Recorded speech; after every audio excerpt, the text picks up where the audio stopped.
The president, the former president, Bill Clinton, was on TV with Jimmy Kimmel. And as we were all listening to this, and we're going to play it here for you in a second, as we were all listening to this, I was thinking to myself, you know what, I'd vote for Bill Clinton in a heartbeat.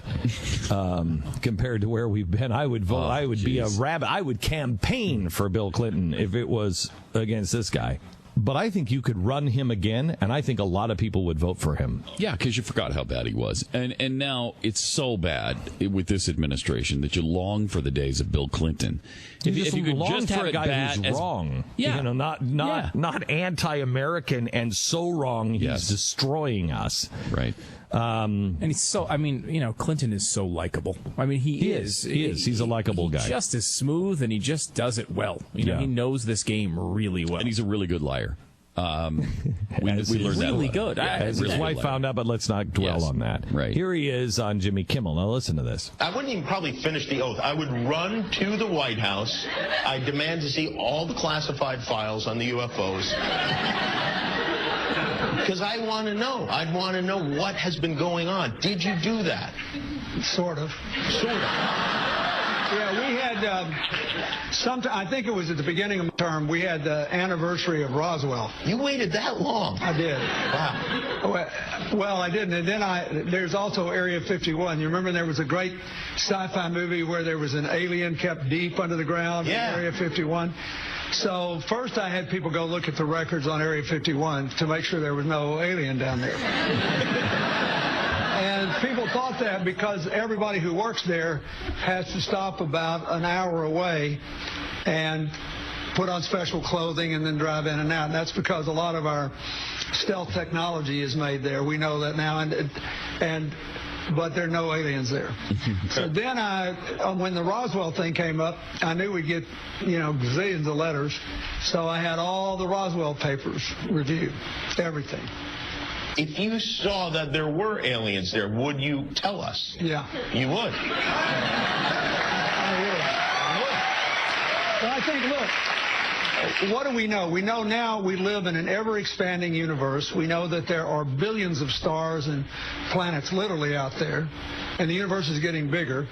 We know from our fancy telescopes that just in the last 2 years, more than 20 planets have been identified outside our solar system that seem to be far enough away from their suns and dense enough that they might be able to support some form of life. So it makes it increasingly less likely that we're alone. Oh, you're trying to give me a hint that there are aliens. I'm trying to tell you I don't know. Oh.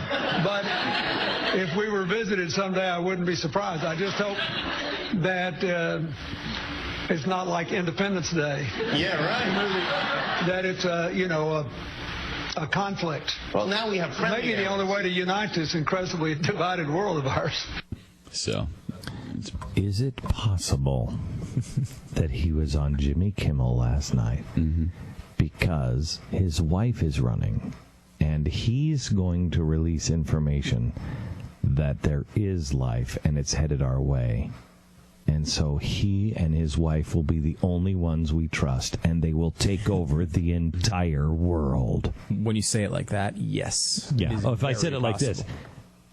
You think he's on TV last night? Did you see this? No. Maybe he's like trying to set it up so his wife when she's running. Oh, come on. Come on, Glenn. Yeah. Come on.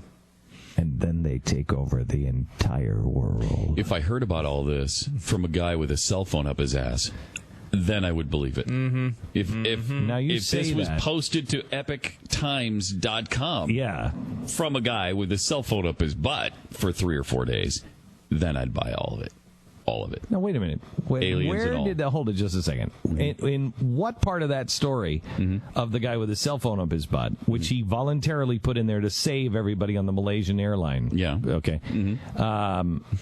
Where did it say he had it up there for 2 or 3 days? Well, it was just my assumption because the story didn't break for quite a while. So I think he held it there for a while. He might have been in jail trying to clean it off with no water. He might have. He may have. So. Trying to make sure it worked. You couldn't have it up there for 3 or 4 days. The battery wouldn't. Well, and people are talking about the battery and how long that lasts. What does it last for 3 weeks? Well, no, not necessarily, because he might have turned it off for a while and then shoved it up his butt. How did he turn it on in his butt? Well, he didn't. He turned it on when he pulled it out. But he didn't pull it out. How do you know? Well, because he used the voice feature to take the picture, which there'd be no reason to do. He could have pulled it out and then used the voice feature. Well, it was dark in the cell, and maybe he couldn't see what he was doing, so he used the lighted buttons. Maybe the lights on the screen were broken. The lights on the screen were broken, but the voice command was still working. Yes. Okay. Happens all the time. No, wait. All the time. Maybe the lights on the screen were broken. They were broken. That makes a lot of sense.